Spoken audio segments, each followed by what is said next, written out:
तो फिर से मुझे लगा जीवन की गति उसके विचारों पर चलती है। तो ये सही है, जीवन विचारों में कोई अंतर नहीं बल्कि दोनों में समानता है। तो कैसे? हमारे शास्त्र एवं महापुरुष बताते हैं कि जैसे सोच वैसे मिलेंगे, जैसे सोच वैसे लोग मिलेंगे, ऐसा कर्म करोगे वैसा ही पाओगे, वैसा ही विचार है, जैसे आप विचार करोगे वैसे ही चले जाओगे। आज का उद्देश्य जीवन का विचार से संबंधित है, क्योंकि ऐसे विचार करने की क्षमता कभी कभार ही प्राप्त होती है।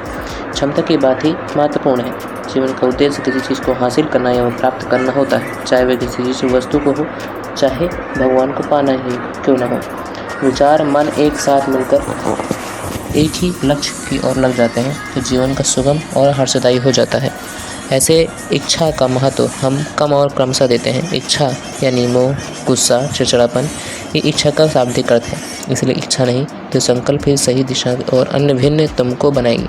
ऐसे हर्ष व्यक्ति कभी भी आगे की कम सोचता है, दुखी व्यक्ति आगे यानी आने वाले कल यानी भविष्य को सोचता है, और दुखी व्यक्ति बोले कल भूतकाल के बारे में सोच कर दुखी होता है। दुखी कौन है? जो भविष्य और भूत की चीज़ों पर विचार करे वही दुखी है।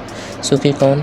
जो भविष्य की ना ही वर्तमान की ना भूतकाल की चिंता नहीं करता वही सुखी है। ईश्वर क्या है? सत्य विचार, सत्य क्रम, सत्य भावना, सत्य प्रेम, ये है ईश्वर। कोई भी व्यक्ति जो अपने विचारों को सत्क्रम, भावना, प्रेम को अपनाता है वही ईश्वर। आगे